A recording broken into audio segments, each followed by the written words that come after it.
Nobel Symposium series. Today is the Stellenbosch University Chancellor's public lecture. The Chancellor is not here with us today because he had other engagements. But I'm really glad to co-host this lecture together with the Nobel Foundation and the Royal Swedish Academy of Sciences, part of the Nobel Symposia, in partnership with STIAS, which is the Stellenbosch University Institute for Advanced Study. So a special acknowledgement, of course, of Professor Göran Hansson, who's going to be giving the lecture today and is going to talk about secrets behind the world's most coveted awards. We are really glad to have you and we welcome you. We had very interesting lectures yesterday for those of you who joined us yesterday, and I believe today as well. And it was just amazing to listen to some of the best people we have on our planet dealing with the theme of the symposium. So I also want to observe all protocols, and I should start, first of all, of course, with the most important people in our group. We've got our SRC students, and we ask them to invite other students, so welcome. And then, of course, our Vice Chancellor and Rector, Professor Wim de Villiers, whom I'll introduce shortly, the Vice Dean for Research and Internationalization, Professor Nicole Hay van Pietius, who's going to also introduce the speaker, Professor Hester Klopper, the DVC Strategy, Global and Corporate Affairs, who's with us, Professor Diresh Ramjuga, the DVC Learning and Teaching and also incoming Rector and Vice Chancellor. I should observe all the rectorate members who are present with us, the directors of the schools, NISEX, SASIMA, and also SERI, and then the co-host for this also, Professor Edward Chirumira, the director for STIAS, and then esteemed Nobel Symposia attendees, esteemed guests who are with us, welcome once again. So I want to just introduce Professor Wim de Villiers, who will do the proper welcome. So Professor Wim de Villiers is the Rector and Vice Chancellor of Stellenbosch University. He has ruled this university for almost a decade and is approaching the end of his term, so I'm really pleased to have him. He has worked before in the UK, United States of America, and South Africa to support emerging researchers, students, and in terms of his work as well. He continues with his efforts, of course, to raise funds, attract global talent to the university, and set up platforms like the one we have through STIA to bring different scholars together to engage on various subjects. He completed his Bachelor of Medicine and Bachelor of Surgery degrees, summa cum laude, in 1983, and then he completed his internal medicine as well in 1990. Registering as a physician with the South African Medical and Dental Council in 1984, Professor Wim de Villiers started his career as an intern and medical officer at the Frere Hospital in the Eastern Cape, which is where he decided to specialize in gastroenterology. So he'll probably talk about that as well. After a stint in Pretoria, he returned to Stellenbosch University to take up the post of registrar in the Department of Internal Medicine. And then in the 1990s, he traveled to the UK and completed a Doctor of Philosophy in Immunology at Oxford University in 1995. He moved to the US afterwards and worked at the University of Kentucky Medical Center for 14 years and became the head of gastroenterology at the University of Kentucky, and then as administrative head of the Good Samaritan Hospital in Lexington as well. He has been featured in the Best Doctors in America publication. His passion is in immunology of the gut, and specifically the role of the innate immune system and macrophages. His quest and passion for transformation is infectious, and he believes the university should offer an experience that is pleasant, welcoming, and hospitable in an inclusive environment, despite the price he's had to pay for his quest for transformation on a number of occasions. So please join me in welcoming Professor Wim de Villiers to the podium to do the introduction. Thank you, and the welcome.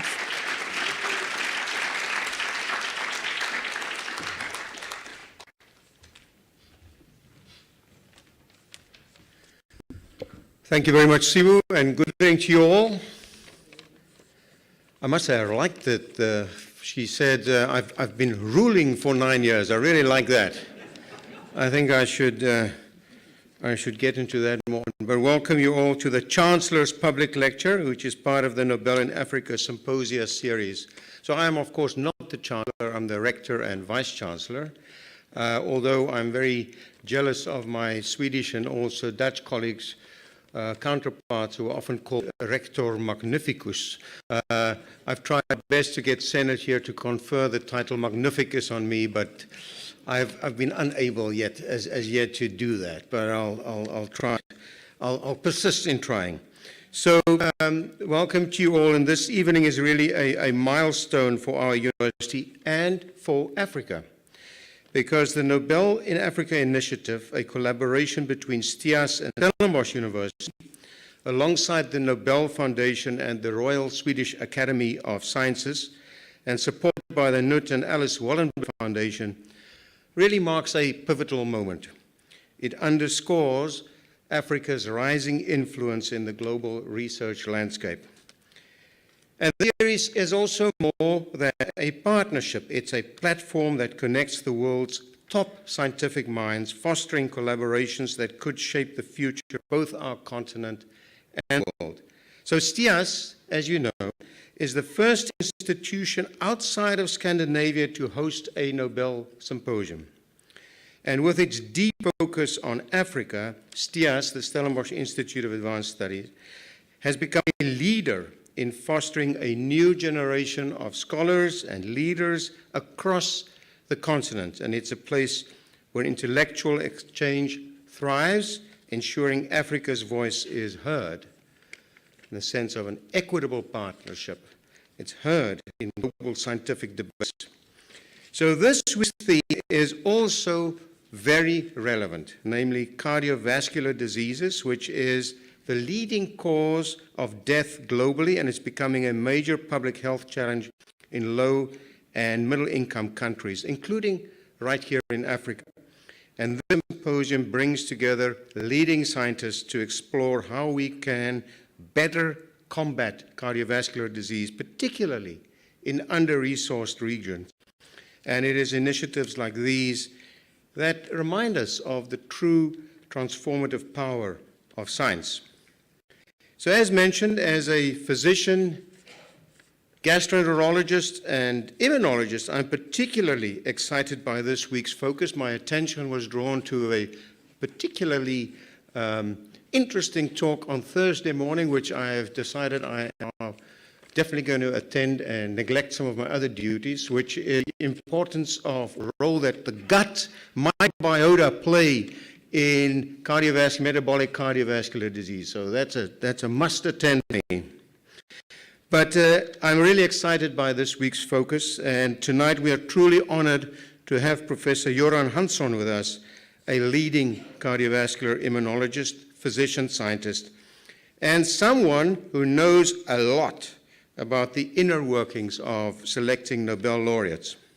So tonight, Professor Hansson isn't taking us behind a microscope. Instead, he is taking us behind the scenes of one of the world's most prestigious honors, the Nobel Prize. And as someone who has helped shape this Nobel landscape, his lecture, Who Wins the Nobel Prize? The Secret Behind the World's Most Coveted Awards, will pull back the curtain on the selection process and reveal some of the human stories behind the Nobel laureates. So before I hand over to Professor Nico G. van Pythius, the Vice Dean for Research and Internationalization at our Faculty of Medicine and Health Sciences, to introduce our distinguished guest, I want to extend my sincere thanks to Professor Hansson and to all of you, both in person and online, for being part of this wonderful evening, because it's through these collaborations and conversation that science moves forward, and together we can make a lasting impact. Thank you very much.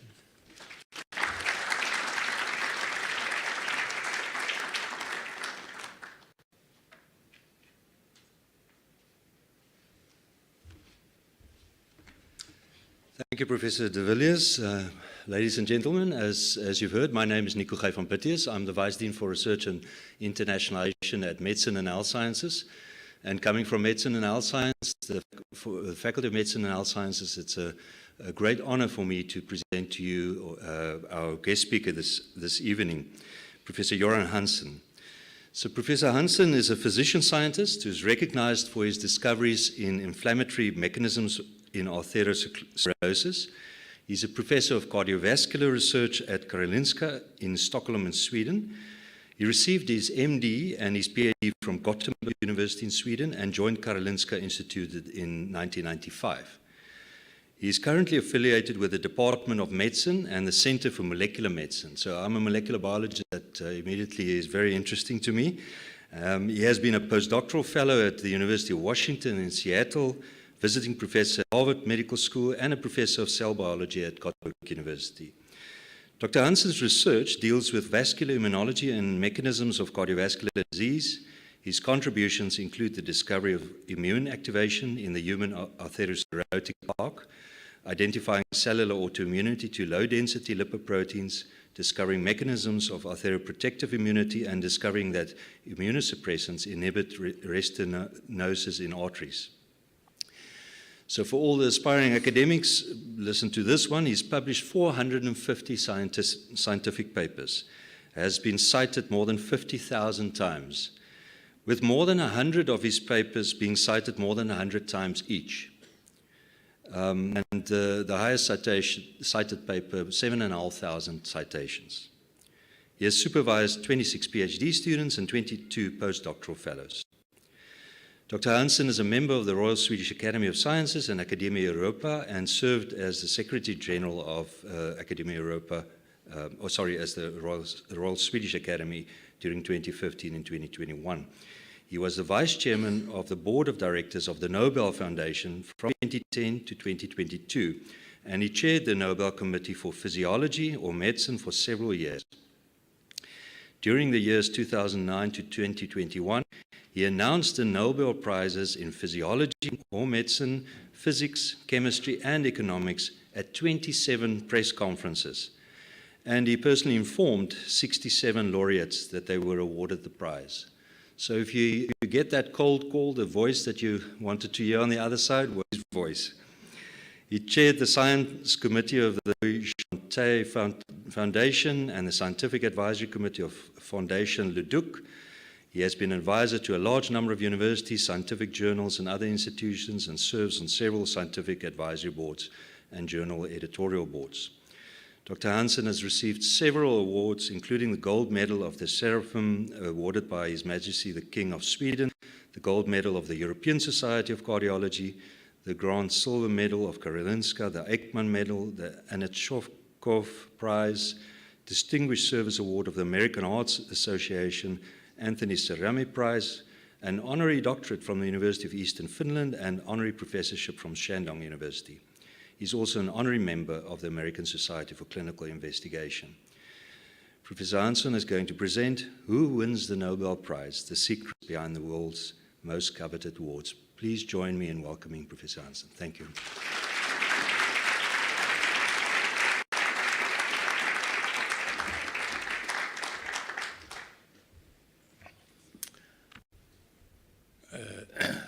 Rector Magnificus.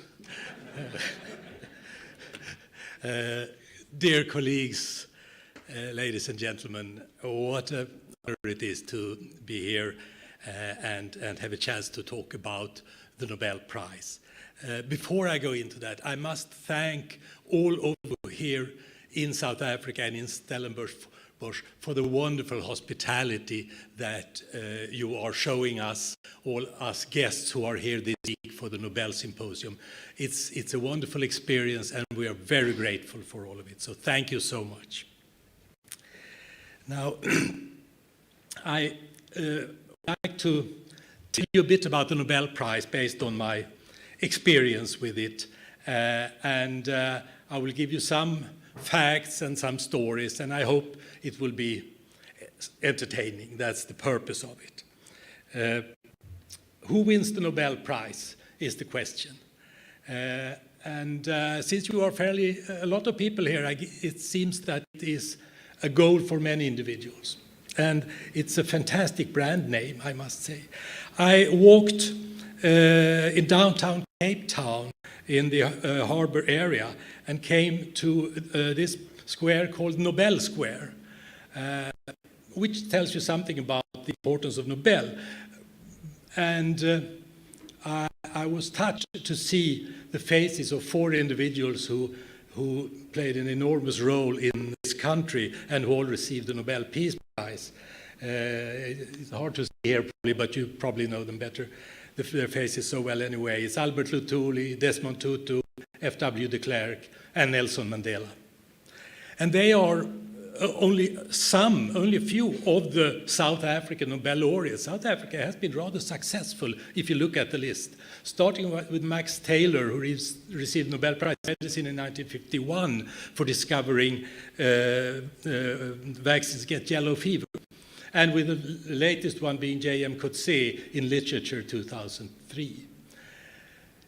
If you look at the list, you will notice that some names are in italics. And these are those who were born here but made their career in other countries. And those are the science laureates. So there is space for science laureates who actually work here in South Africa and make their discoveries here. And we are waiting for the first one. So I hope you feel the inspiration and the pressure to be the first South African Nobel laureates in the sciences. Let's now move to how this all started with the Nobel Prize, the world's most coveted awards, or as some people say, the Oscars for nerds. It started with Alfred Nobel, who was a chemist, inventor, idealist, and misanthropist. You can see here that he was a chemist because he has his chemical equipment here, and you see from his sad face that he was a pessimistic man. He wrote some theater plays. Those who have read them say that they are rather not very good, very pessimistic. He was born in Stockholm, grew up in St. Petersburg, and he invented dynamite, among many other things. He held 155 patents and owned several companies, and dynamite made him rich. But furthermore, the Nobel family owned the oil fields in the Russian Empire, today in Azerbaijan, around in the Baku area, and were among the most influential and wealthy families in Russia until the revolution. Alfred Nobel spent most of his adult time in Stockholm, Hamburg, Paris, and San Remo. And he died in San Remo on the 10th of December, 1896, as one of the world's richest individuals. And importantly, he did not have any children. But he had nephews, and they had great expectations after Uncle Alfred had passed away.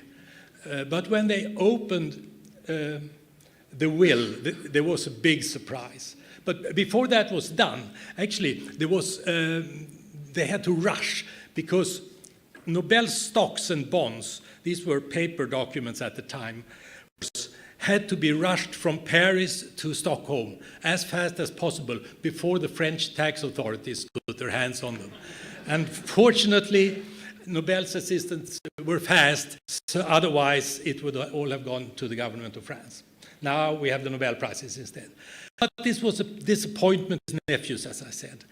Because if you read Nobel's testament, here you have part of it, he writes that the capital shall constitute a fund, the interest on which shall be annually distributed in the form of prizes to those who, during the preceding year, shall have conferred the greatest benefit on mankind. So not very much to the nephews, but to scientists, authors, and peacemakers around the world. Furthermore, he wrote, "It is my explicit request that nationality must not be an issue when the prizes are awarded. Thus, the most worthy individual shall receive the prize, irrespective of whether he is Scandinavian or not." And this was almost revolutionary at the time, because this was the era when nationalism peaked, really. And the King of Sweden gave Swedish awards to Swedes, and the President of France gave French awards to Frenchmen. So the King of Sweden was upset enough to call in Nobel's nephews and tell them that they should by all means stop this silly initiative that their dead uncle was trying to push through in his testament. Fortunately, one of the nephews said that he could not be responsible for stealing money that should go to scientists, authors, and peacemakers around the world. So therefore, we have the Nobel Prizes. Nobel also decided who should award the prizes. And he gave the task to the Royal Swedish Academy of Sciences for the prize in physics and chemistry, to the Karolinska Institute for Physiology or Medicine. It's now a semi-independent body at the Karolinska called the Nobel Assembly that does that work, to the Swedish Academy for Literature Prize, and this is a unique construction, to the Norwegian Nobel Committee for Peace, the Peace Prize. First of all the others are in Sweden. The Peace Prize is awarded in Oslo, in Norway. And there's been discussions why Nobel made it in that way. There are two hypotheses. One is Norway was further advanced in democracy than Sweden at the time, and therefore thought the Norwegians were better suited to the Peace Prize. The other explanation is that he realized that the Peace Prize would be a really difficult one. He didn't like Norwegians and he wanted to give them a headache. That's a purely Swedish interpretation, of course. For the three here academies, they all work in such a way that for each prize, a Nobel committee is elected of between 5 and 15 individuals who invite the nominations, do the evaluations, and propose a Nobel Prize candidate who will then be taken to a vote in the Academy. But the Peace Prize is different also in that respect, because the Norwegian Nobel Committee that evaluates candidates for the Peace Prize is elected by the Norwegian Parliament.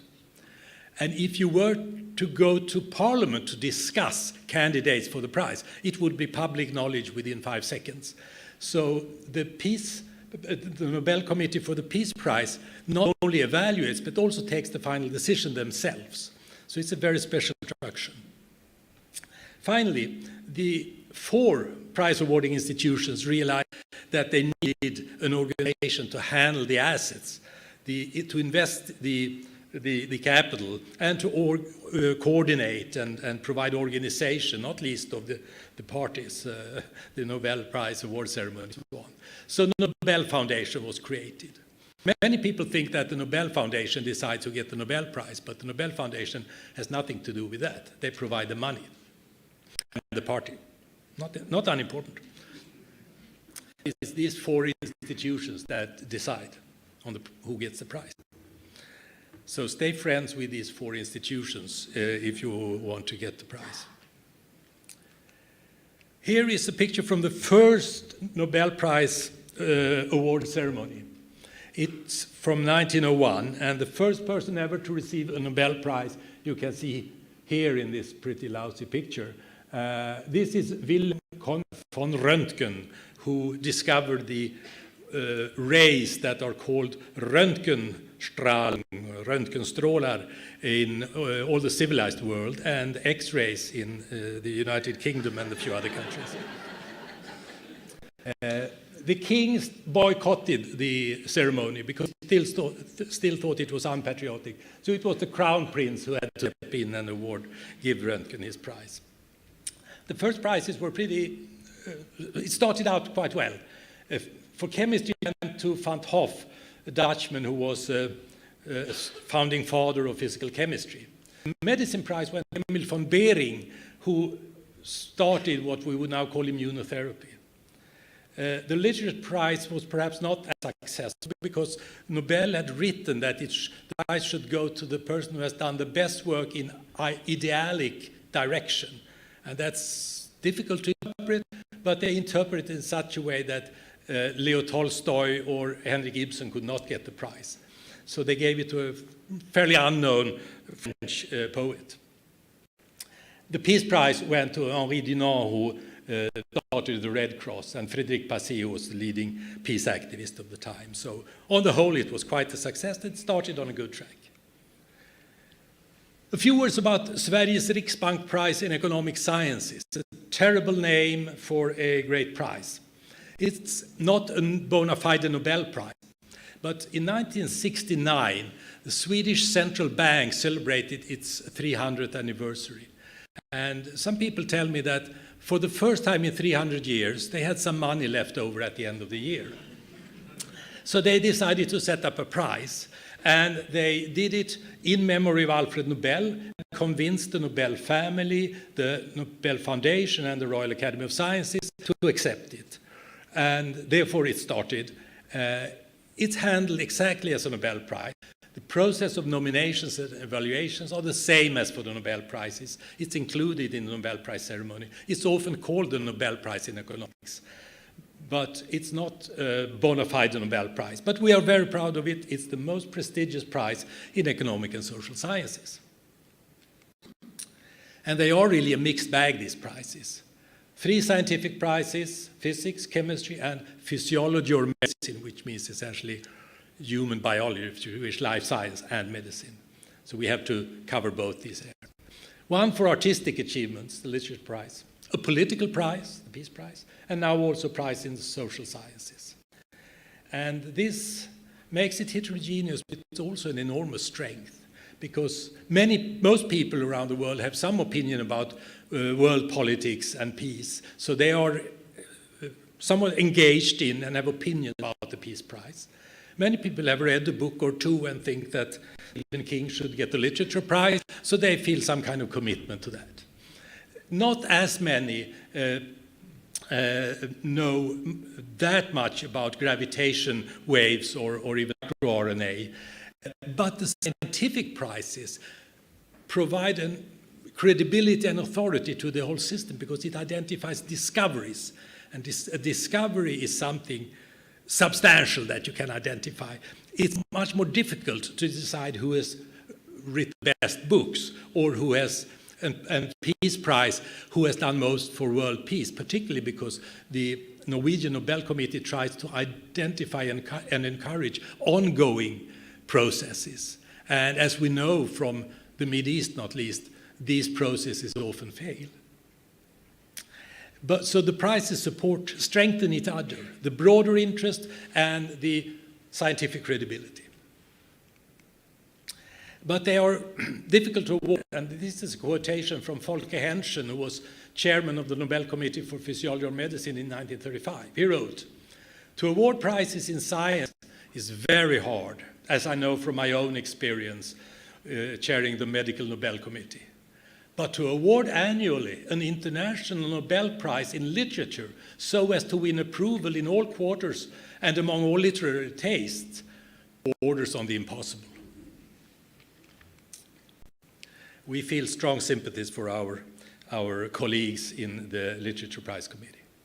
Now, who wins the Scientific Nobel Prize? I'll focus on them because that's what I know a little bit about. And there is one criteria for a Scientific Nobel Prize, and that is discovery. The Nobel Prize is awarded for discovery, not for scientific leadership, not for lifetime achievement. If you cannot identify a discovery, you will not get the prize. And that doesn't matter how many wonderful lectures or review articles you have produced during your career. And I often tell those who are invited to nominate that they will have to summarize the discovery, preferably in one sentence, and definitely on the first page. Because if you cannot summarize the discovery in that box, then it's probably not that important discovery anyway. So an identifiable discovery is critical to get the prize. That's the criterion. H-index doesn't matter. Impact factors don't count, not even numbers of papers, although you mentioned that many I'm guilty of. if you were to bring up age index in the Nobel Committee, you might be kicked out.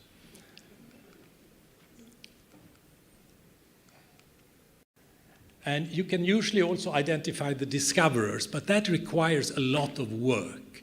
And we work hard to identify the discoverers.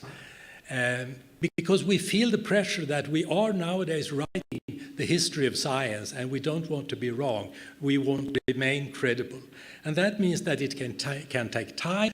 We need to, by various ways, sort of look into the laboratories. And more often than not, we find that there is not only the famous professor, but a younger colleague, a postdoc, or sometimes a graduate student who has made critical contributions. So the prize will be shared between them. And if you look at the list of Nobel Prizes in the recent decades, you will see that that's often the case. Then we have to determine if the discovery is important enough to justify a Nobel Prize. And we say that it should change the paradigm in its field of science. That's critical. It should not be an incremental increase, should not be I shouldn't say trivial, but it shouldn't be just incremental. It should change our way, our understanding of a part of the real world. Or it could lead to great practical benefits. In medicine therapies, we've awarded it more often than not. For instance, to Tuyoyo for the artemisinin in malaria medicine some years ago, long before that to Fleming, Florey, and Chain for penicillin. We had in chemistry lithium-ion batteries as another example of great practical benefit. And Nobel wrote in his will that the prize should go to those who have conferred the greatest benefit to humankind. But that does not mean that you can count how many lives were saved by a certain medicine and say that this one's saved 1 million lives and that only saved 1,000 lives. We go for the bigger one. Furthermore, knowledge is important to humankind. So we award new individuals who had added to the knowledge, to the great building of knowledge that mankind is creating throughout history. And in that way, we sort of write the progress of civilization with our prizes. This is how we operate. Right now, invitations go out to nominate for the Nobel Prize. We send out several thousand invitations to nominate, and we make an effort to cover all continents, all research universities in the world. And it could be that we invite, say,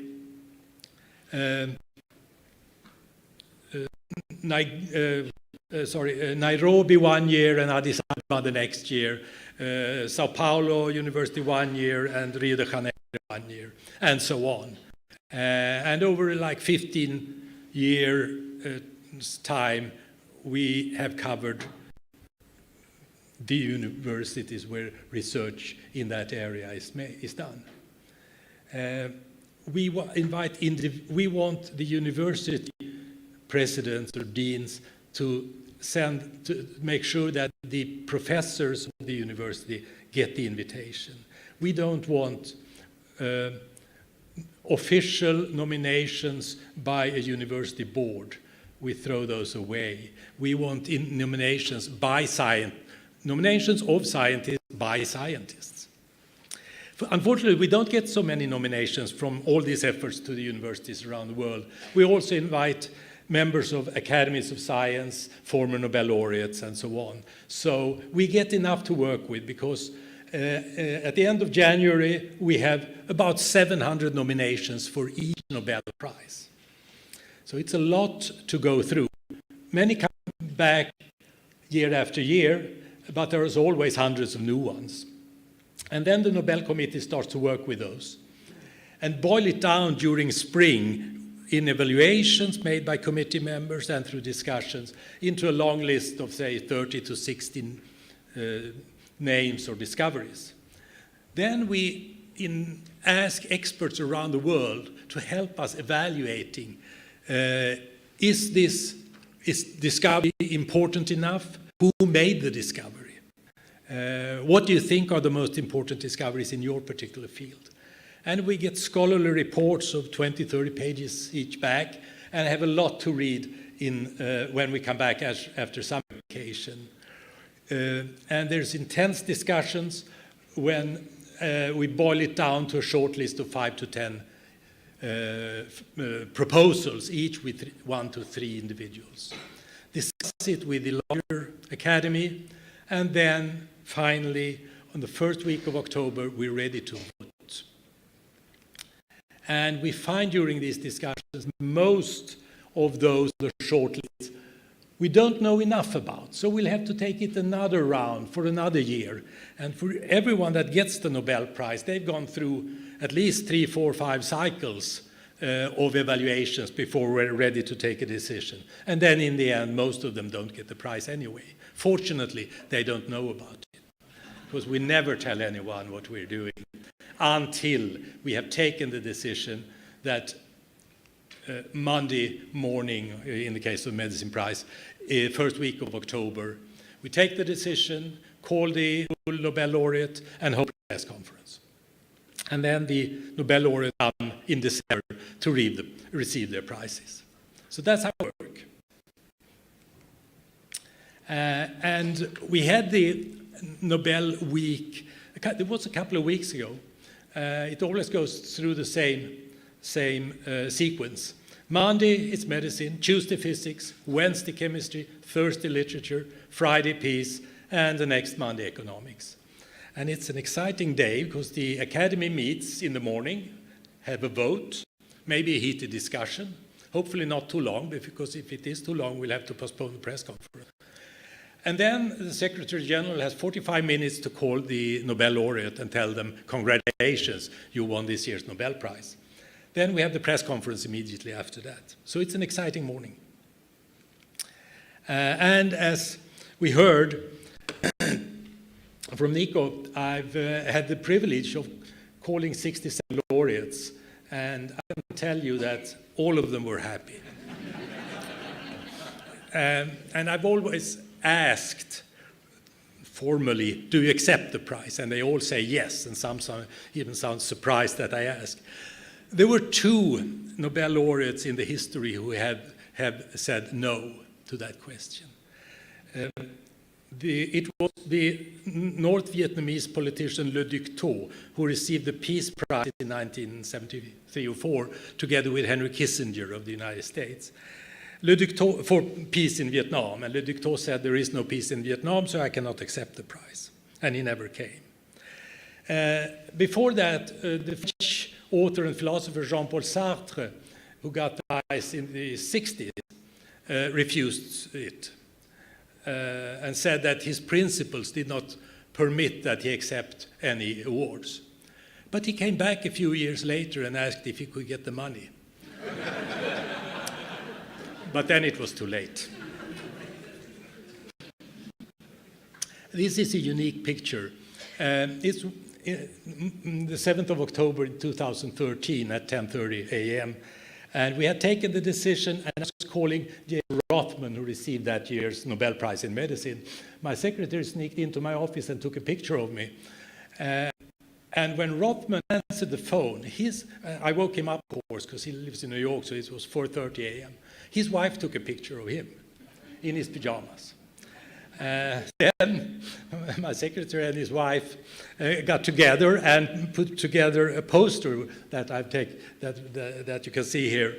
So it's a unique picture of the moment of when the scientist gets to know he has won the Nobel Prize. Rothman accepted and was happy. A person who was a bit more skeptical was John Göran, father of the stem cells, who received the Medicine Prize in 2012.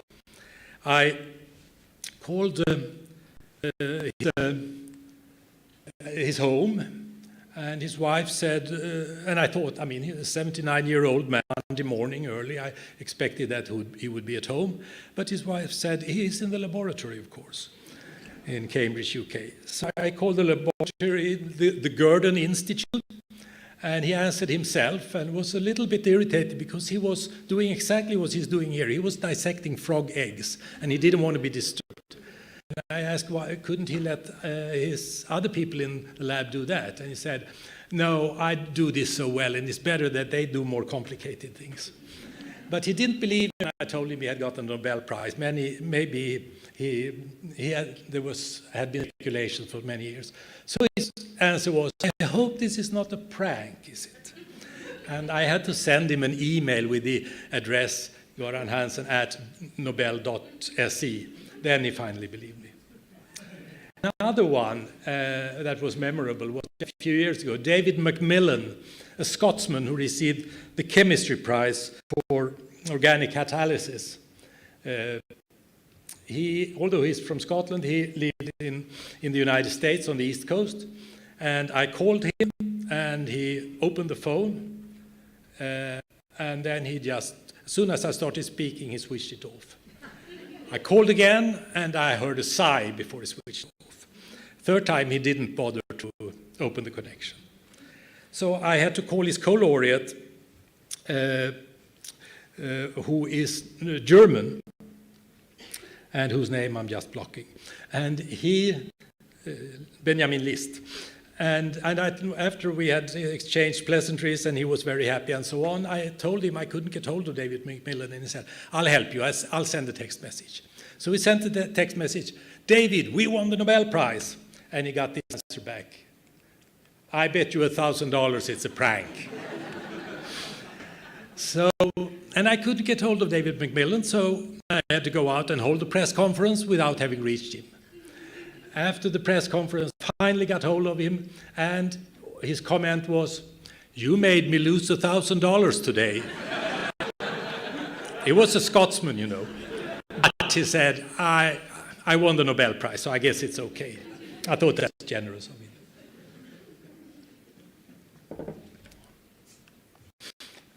The most memorable phone call was, I didn't call myself, it was one of my predecessors who called the home of a new laureate.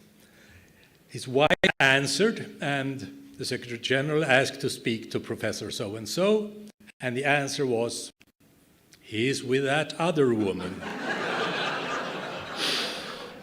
That was a difficult situation. But they finally got the phone number to, I guess it was to that other woman. So anything can happen because we never warn him in advance. So because we don't want any leaks and we want it to be a surprise. And then it can be a surprise on both ends of the conversation. So after the phone calls, it's time for the press conference. Here we're announcing the Nobel Prize in Physics, I think it's 2018, in the venerable hall of the Royal Academy of Sciences. And here we have the world press assembled here on the platform. You have TV teams from everywhere, essentially. These photographers here are really nasty. They are sitting on the floor and taking a picture from underneath. And it's impossible to look nice and friendly when you're photographed from underneath like that. But anyway, so we try our best, and it's an exciting time. It's an exciting moment.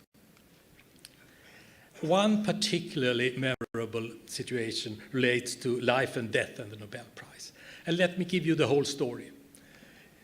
In 1961, the Secretary General of the United Nations, Dag Hammarskjöld, was awarded the Peace Prize.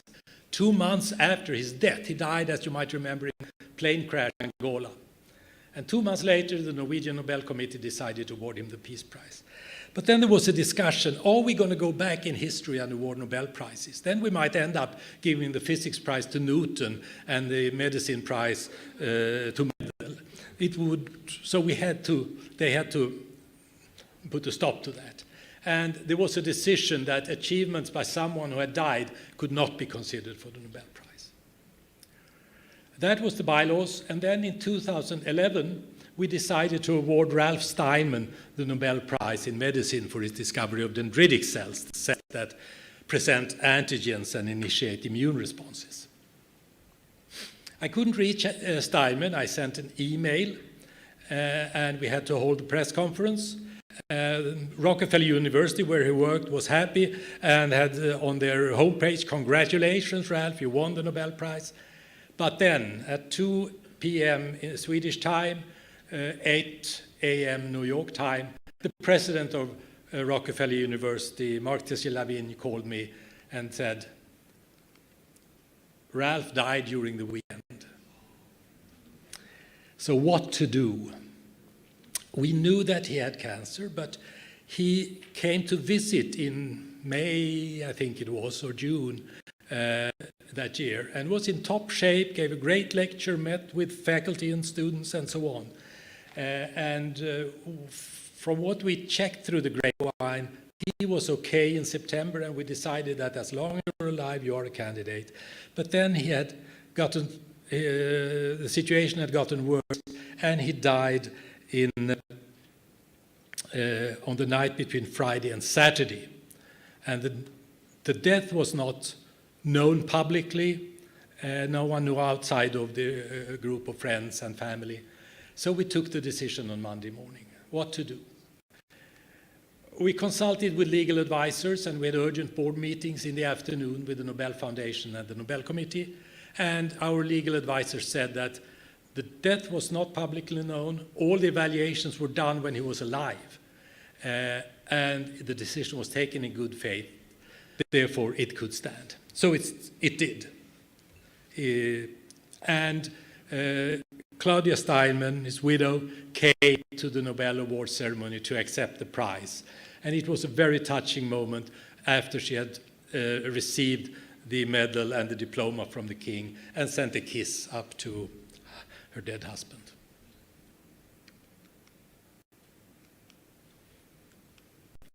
It doesn't want to move.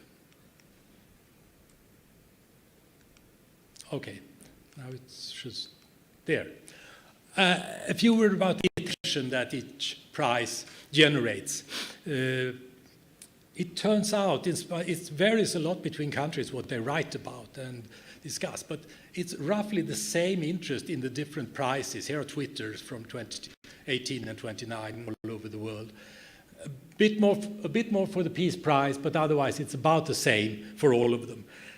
But it can matter who gets the prize. And in 2020, we had an enormous peak in interest in the Chemistry Prize, which might look surprising. But then you have to realize who got the Chemistry Prize that year. It was these two scientists, Emmanuel Charpentier and Jennifer Doudna, for the discovery of CRISPR-Cas, the gene scissors. That created an enormous interest around the world. Some years later, it was the prize to Englert and Higgs for the Higgs boson that created a similar peak. So it varies depending on the individuals and the discovery.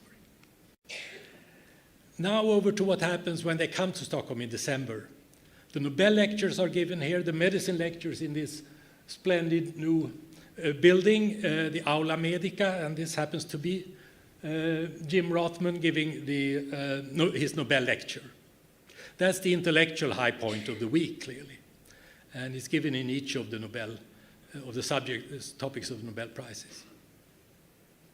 1,000 individuals in the audience, and the laureates are also, they know that all their colleagues and competitors are watching the lectures on the screen through internet and are looking for errors or for reasons why this was the wrong prize. Oops. Then a couple of days later, it's the Nobel Prize ceremony, which is a grandiose ceremony in the concert hall of Stockholm. And here you see, and people often talk about a handshake with the King of Sweden. And here you see Nadine Gordimer from South Africa, of course, receiving the Literature Prize in 1991 from a young king, Carl Gustav.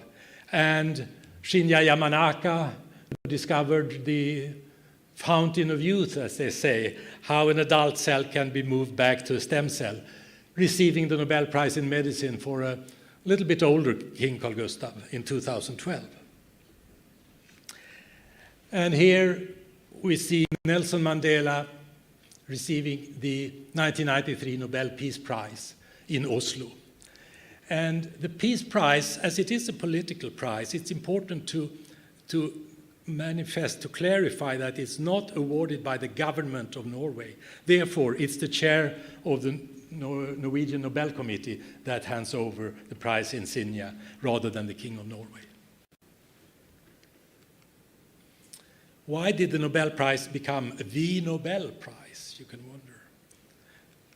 It's a lot of money, but it's no longer the biggest prize. The Breakthrough Prize awarded by the tycoon Silicon Valley is 3 times bigger. It was the first big international prize. I think that matters a lot. So it has a legacy of 123 years. The combination, as I mentioned, is fantastic. Science, culture, and peace work. There's big trust in the process, I would like to think, because it's awarded by small countries far away up near the Arctic Circle, and people tend to trust us because we must be some oddballs not prone to bribery, and we keep living in that remote part of the world. The track record is what matters the most. If you look at it, it's the heroes of civilization. Einstein, Curie, Watson and Crick, Thomas Mann as one of the authors, Nelson Mandela.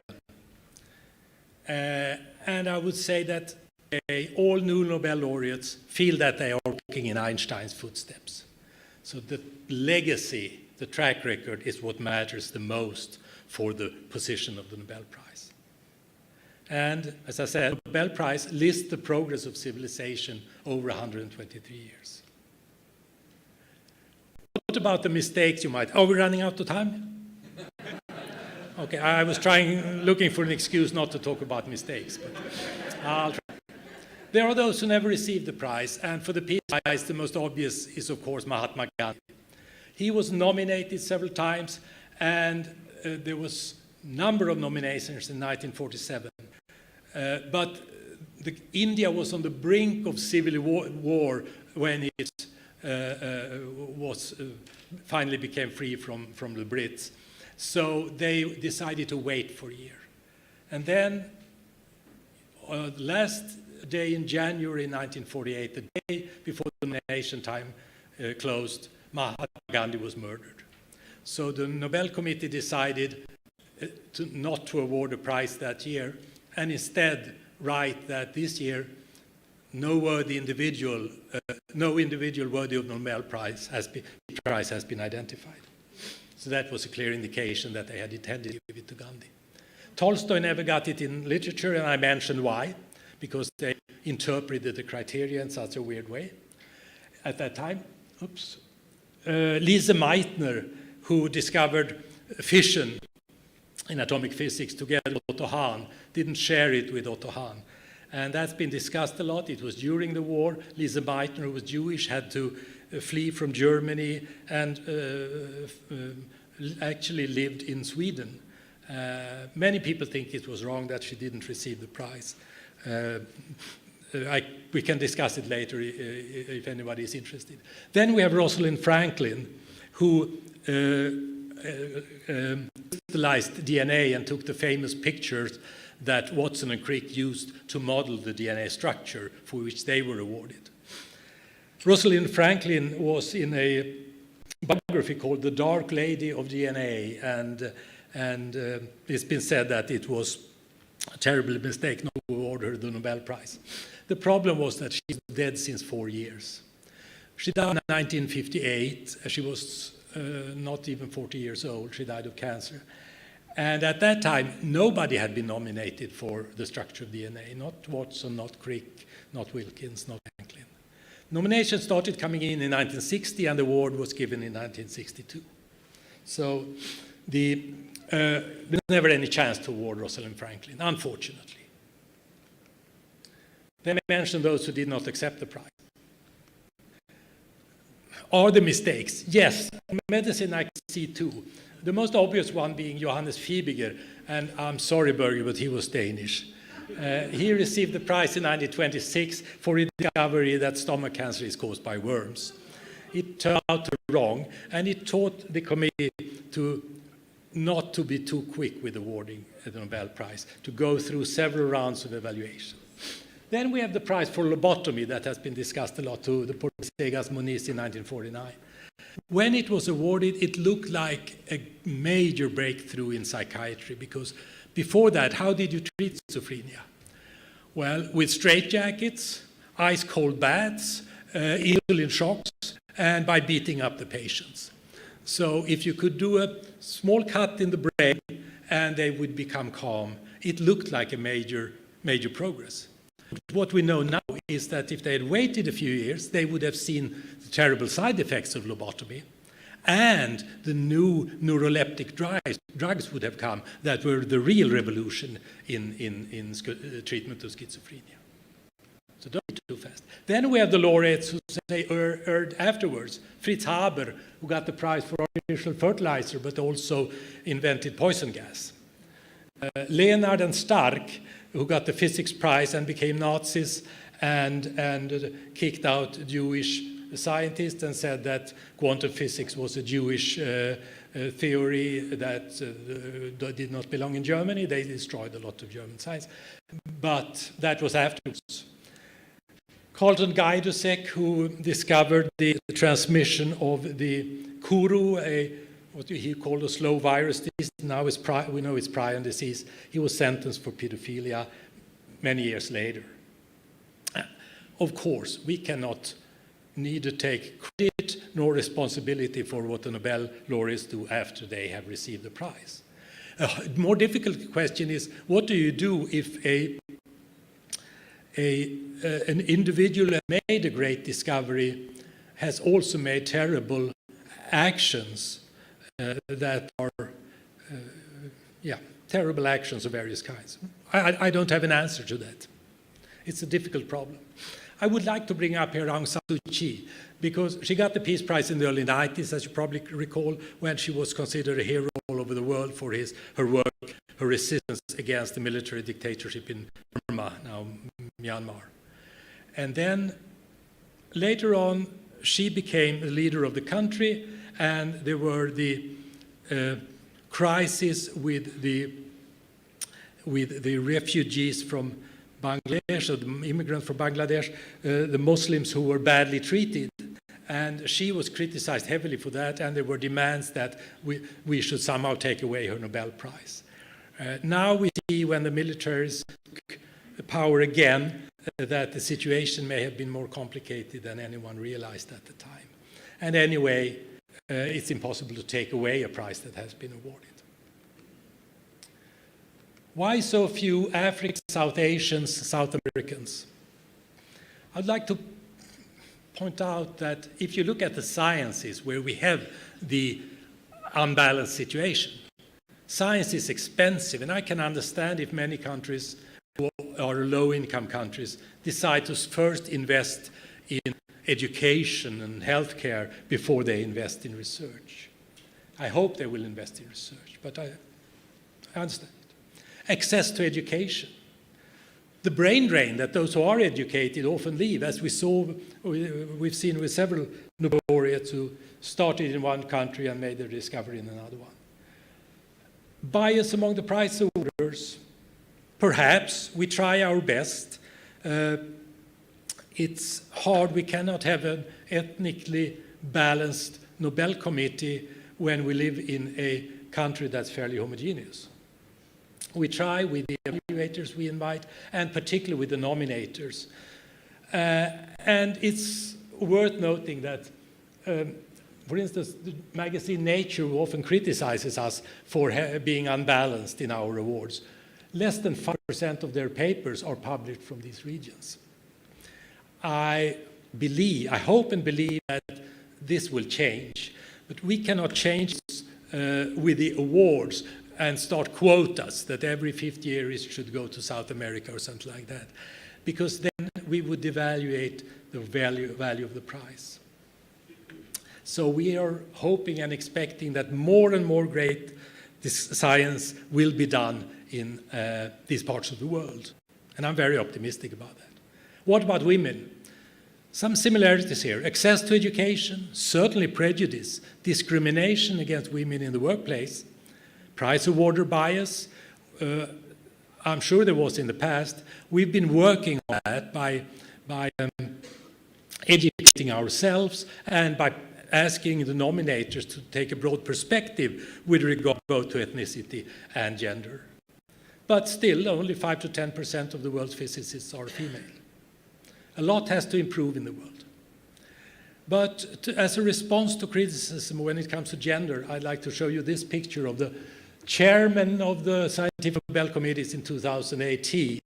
On the right, you have Julien Sirat, who is here tonight, who chaired the Nobel Committee for Medicine, Sara Linse, who chaired the Committee for Chemistry, Anna Wedell, chair-elect of the Nobel Committee for Medicine, and Olga Bottner, chair of the Nobel Committee for Physics.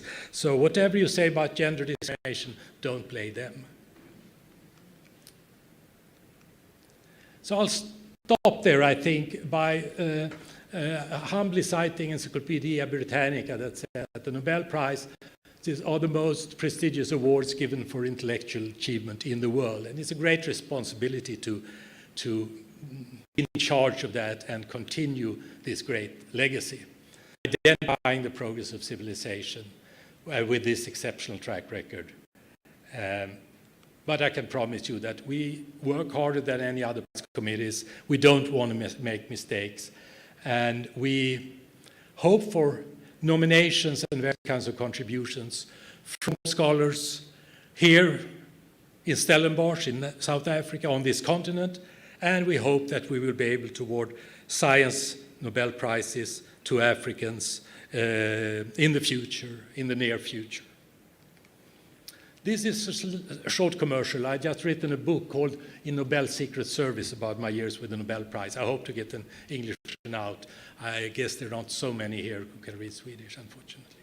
And I'll stop there and thank you for your attention.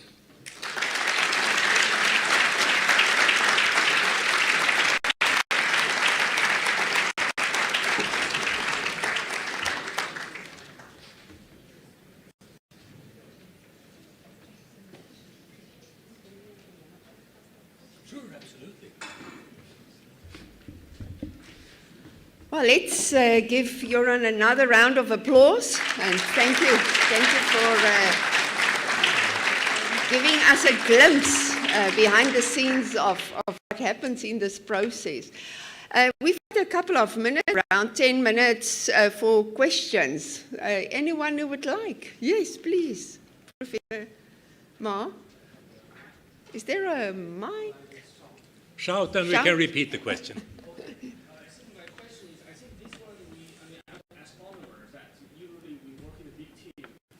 No, you're not getting a microphone. You are getting a microphone. This gentleman does everything here. Thank you. Yes, and there is a discussion actually in recent years, which I also noticed, is that a lot of discoveries these days are done by a group, especially for astronomy. You know, we have a big mission into space and so on. The data analysis group consists of hundreds of people, etc. So then there will be, of course, the rule of Nobel Prize is given to no more than 3 people. So this is not changing as a function of time. You guys stick to the rule, but there will be an interesting dilemma that we see important discovery done by a team, but your prize is only awarded to a limited number of people. Yeah, excellent question. And of course, astronomy is a particular problem since the universe is so big. We see the problem also in particle physics, where you have 500 co-authors on a paper from CERN, for instance. So we want to identify the creative individuals. We think it's a beauty in awarding individuals at a time when so much depends on organizations and structure and budgets and so on. So we will continue to try to do that. But I admit that it's becoming more and more of a problem in certain areas. And it's something that's being discussed in prize awarding institutions, or rather, particularly in the Royal Academy of Sciences. Göran, thank you very much for a great lecture. I really enjoyed it. What is the relationship, if any, between the Lasker Prize and the Nobel Prize? Friendly relationships. Joe Goldstein sends an email to me every year and writes something nice about the Nobel Prize. We don't, we look at other prizes. The Lasker doesn't have any particular position there. Yeah, but it's, it tells you that that committee has recognized the discovery.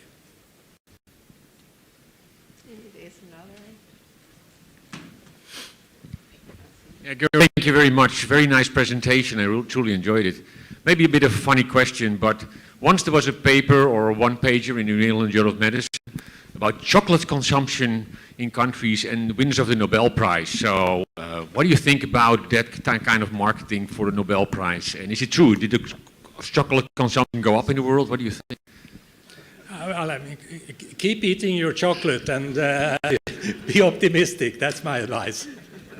But I was wondering, did the Nobel Prize Committee respond on that because it was New England Journal of Medicine, or do you think it was just for fun? We haven't taken it that seriously, I must admit, but maybe we should include a question about chocolate consumption in the nominations. Greetings, everyone. I'm Hansson, an undergraduate student here at Stellenbosch University, and I would like to say a formal welcoming from the students here at Stellenbosch University. My question is rather a bit of a controversy around it, but I'll try to navigate it. It's two questions, actually, so sorry, everyone. Given often competing demands between upholding principles of free academic discourse and navigating the realities of financial pressures, such as the influence of private... Excuse me, could you read a little bit slower? English is not my native tongue. So. Okay, no problem, sir. Given often competing demands between upholding principles of free academic discourse and navigating the realities of financial pressures, such as the influence of private donors and industry partners, what role do you believe prestigious institutions like the Nobel Foundation play in guiding global discourse on justice? This is my second question. In the context of recent events, as I highlighted, I'm a student here. I'm one of many students who have expressed dismay in the role of the Stellenbosch University Senate on the decision to not take a clear stance on the Gaza crisis. As a public institution, I believe that Stellenbosch and similar universities should balance their roles as platforms for critical debate with the practical challenge posed by external pressures while maintaining their integrity as moral voices. And I'd also like to add that Lake Dutour's statement was a powerful statement highlighting the ongoing conflict in Vietnam War. He strived for peace and noted that he would not accept this award if there was no peace, which is something I think is slowly fading away in modern day academia and research. Thank you. I didn't understand. Okay, yeah.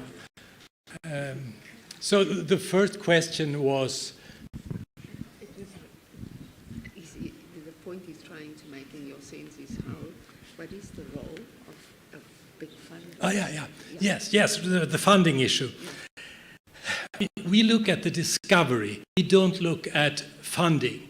But you're absolutely right that secrecy and, for instance, patent rights and that kind of legal matters could slower the progress of science if important discoveries do not come into public knowledge, not even within academia, until much later. That is a problem for the entire scientific community. We award discoveries. We don't usually award inventions. It happened for the physics prize. We are aware of the problem. It has not made it impossible to award a Nobel Prize so far. But you're right that demands by sponsors, by financiers, by industry could reduce the free flow of information. So one has to be careful about that. It's an important point. Thank you.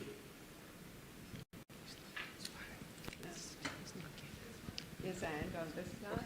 You go first, and then we'll... Yeah, Göran, that was a fantastic talk. I really enjoyed it so much. I'm Borge Nordensgaard. I'm from a small country called Denmark. So I just have a question for you about his will. Nobel's will, so it's I can tell you, Denmark is one of the few countries that have beaten Sweden in wars over historically. So I was thinking that Nobel are sweet, and they always give us a hard time. No. And he's taller and stronger than me. No, but I have to be careful. Sweden has always beaten us many times in wars, but anyway, so he decided most of the price in Sweden, I understand that, and some in Norway. But my little country, we were never involved. Do you know what he was thinking of Denmark? He didn't like them or something. I probably didn't like them, but the reason he had, I mean, seriously, Norway and Sweden were in a union at the time of Nobel's life. So that's why, that's the true, that's really why the prizes are awarded in Sweden and in Norway. They were in a union. Then Norwegians were forced into a union and they got out of it in 1905, but the Peace Prize continues in Norway. Thank you. Evening, everyone, and Prof. Hansson, thank you for the lecture. It was really informative and really interesting. So I'm more interested in sort of considering the new technological landscape that we live in. 100 years ago, there wasn't artificial intelligence. People weren't relying on the internet to help them cultivate ideas or to help them with their research. So considering now and where we are in the world and where we are in society, how would you sort of navigate looking at discoveries and looking at the work of laureates, also considering the potential use of artificial intelligence? Where do we sort of draw the line between someone's organic ideas and someone's organic research and that of artificial intelligence? Yeah, excellent question. And there are two aspects here. The first one, can we award artificial intelligence? I mean, the development of this. And that this year's prizes in physics and chemistry show that that's possible because the concepts behind artificial intelligence were awarded the physics prize, and the chemical tools, so to say, to predict protein structure based on artificial intelligence were awarded the chemistry prize. So that's possible, even though the names of the prizes may seem a bit archaic today. The other question is, which I think is the one you really want to push, is if artificial intelligence is helping, making possible, or even making the discovery, how do we act then? And we are not there yet. I don't know. We'll have to follow the development and see what happens. I don't have an answer today, but we'll have to keep an eye on this.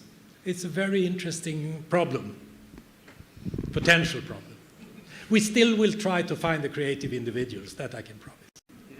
Are you good for the last two questions?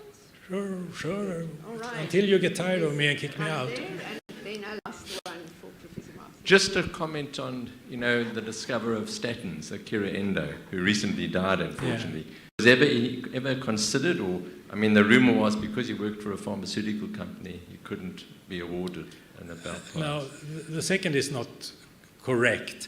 We awarded development or for chemotherapy, cytostatic drugs for cancer, to individuals working in drug companies. We also awarded Jim Black, who developed beta blockers, who worked at the time in a drug company. So and there were several physics prizes and chemistry prizes, people in companies. So there's no rule against that. The other question is, was Endo considered? And I cannot answer that because we have to keep silent about those things for 50 years.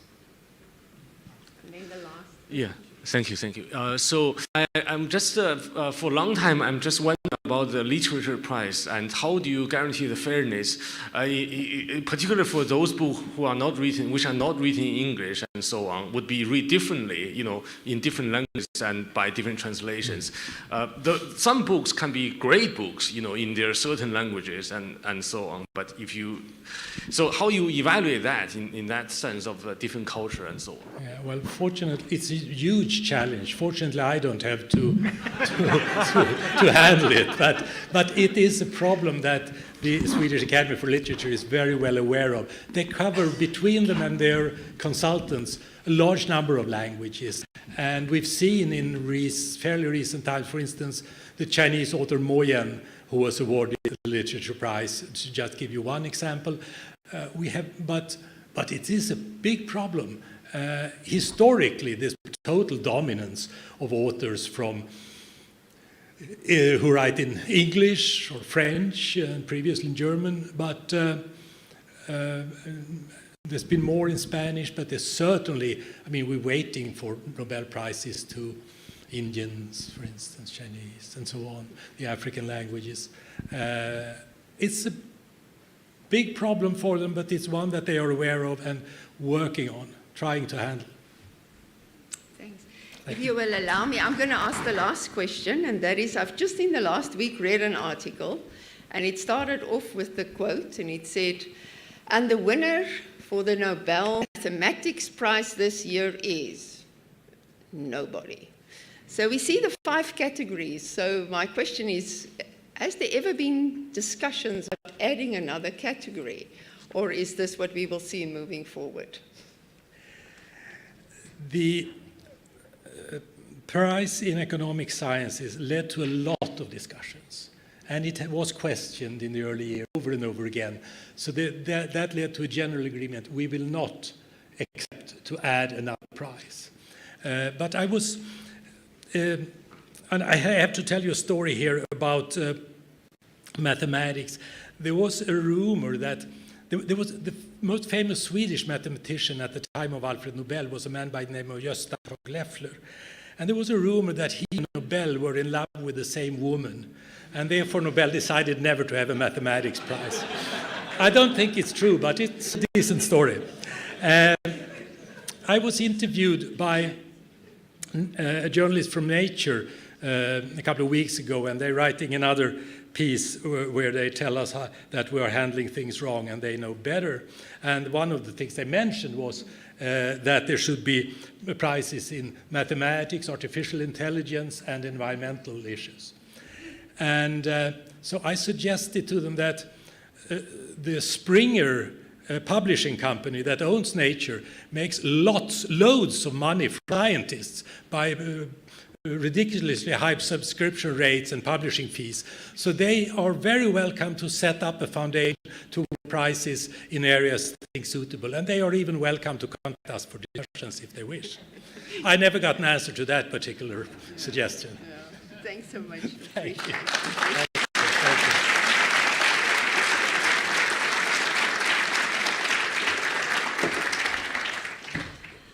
So once again, Professor Hansson, we appreciate taking the time and sharing some of the insights that you've gained over so many years. And I mean, looking at phoning 67 laureates, what? It's an honor for you as well. Isn't it a wonderful Absolutely. job one can have to make people happy? Exactly. But we want to thank you, and I'm going to ask our Professor Sibu Moyo, DVC for Research and Innovation, who is a mathematician. Okay, thank you very much for the presentation.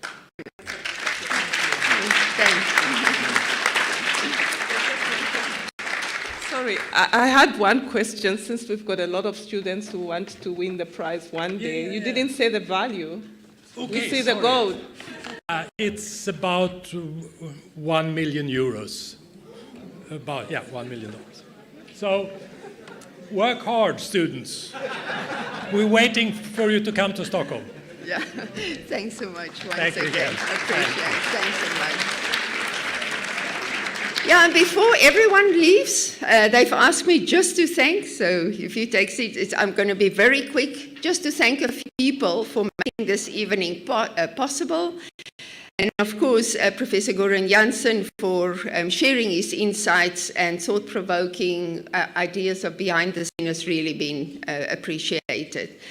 Then Professor Wim de Villiers, who has welcomed us here, Professor Symposia Moyo, and I want to also acknowledge Professor, once again, Daresh Ramjuvenath and Professor Stan. Where are you? There you are. I was looking for you. Stan Duplessis, who is our Chief Operating Officer here in the audience as well. Professor Nico Gey van Pitius, who the Vice Dean, who have introduced our speaker tonight. And then, of course, always making this possible is an events team behind the scenes. And tonight here specifically is Amira and Chuma, and I want to thank them once again for making this possible. But I also want to, in the notion of what's happening this whole week, acknowledge the committees who's been working behind the scenes. And this is specifically the scientific committee of the Nobel Symposium series, of which Professor Göran Hansson has been intricately part of, but also Professor Jan Nielsen, Professor Stephen Mellon of also Karolinska Institute, and then Professor Andreas Itzfeld from Lund University. Also appreciation for their collective expertise and guidance that has ensured that this symposium week could have taken place here at Stellenbosch University. Our local organizing committee, a recognition to Professor Edward Kirumura, who is from STIAS, Professor Sibu Moyo, Professor Hans Stradom. Then it goes on to colleagues from University of Cape Town, Professor Malebogo Nupe, Professor Michael Pepper from University of Pretoria, and last but not least, Professor Abdallah Dar from University of Toronto, and of course our local Christoph Poe. So let's give them a hand of applause and really recognize them for all the work that has gone into this.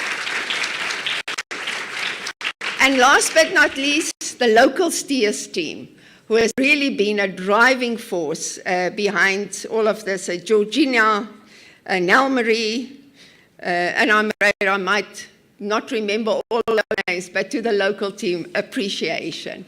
And last but not least, to all of you who've taken the time to be here tonight, our sincere appreciation.